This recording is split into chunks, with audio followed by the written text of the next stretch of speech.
இன்றைக்கு திராவிட முன்னேற்ற கழக அமைச்சரவையில் இடம்பெற்றிருந்த நிதி அமைச்சராக இருந்த திரு பழனிவேல் தியாகராஜன் ஒரு கருத்தை சொன்னார்.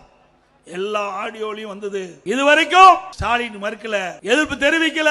அப்பொழுது அவர் அந்த ஆடியோவில் வெளியிட்ட கருத்து, உதயநிதி ஸ்டாலின் அவர்களும் திரு சபரீசன் அவர்களும் சுமார் 30,000 கோடியை கையிலே வைத்துக் கொண்டு என்ன செய்வது என்று தடுமாறிக்கொண்டிருக்கிறார் என்று செய்தி வலைதளத்திலே வந்தது. ஆக கொள்ளையடிப்பதுதான் அவருடைய குறிக்கோள். ஒரு நிதியமைச்சர், திமுக அமைச்சரவை இடம்பெற்றிருக்கின்ற ஒரு அமைச்சர் சொல்லுகிறார் என்று சொன்னால் அது உண்மைதானே?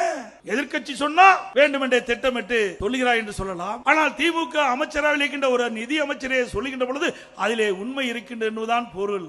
ஆக 30,000 கோடி ஊழல் செய்த கட்சி திமுக கட்சி. அதை வைத்துக் கொண்டுதான் வருகின்ற தேர்தலிலே பல ஆயிரத்தை கொடுத்து வாக்குகளை பெற்றுள்ளலாம் என்று எண்ணிக்கொண்டிருக்கின்றார் திரு ஸ்டாலின் அவர்களே. தமிழ்நாட்டு மக்களை பொறுத்த வரைக்கும் விழிப்புணர்வு உள்ள மக்கள், அறிவு கூர்மை உள்ள மக்கள், யார் ஆட்சிக்கு வர வேண்டும் யார் வரக்கூடாது என்று தீர்மானிக்கக்கூடிய சக்தி படைத்த மக்கள்.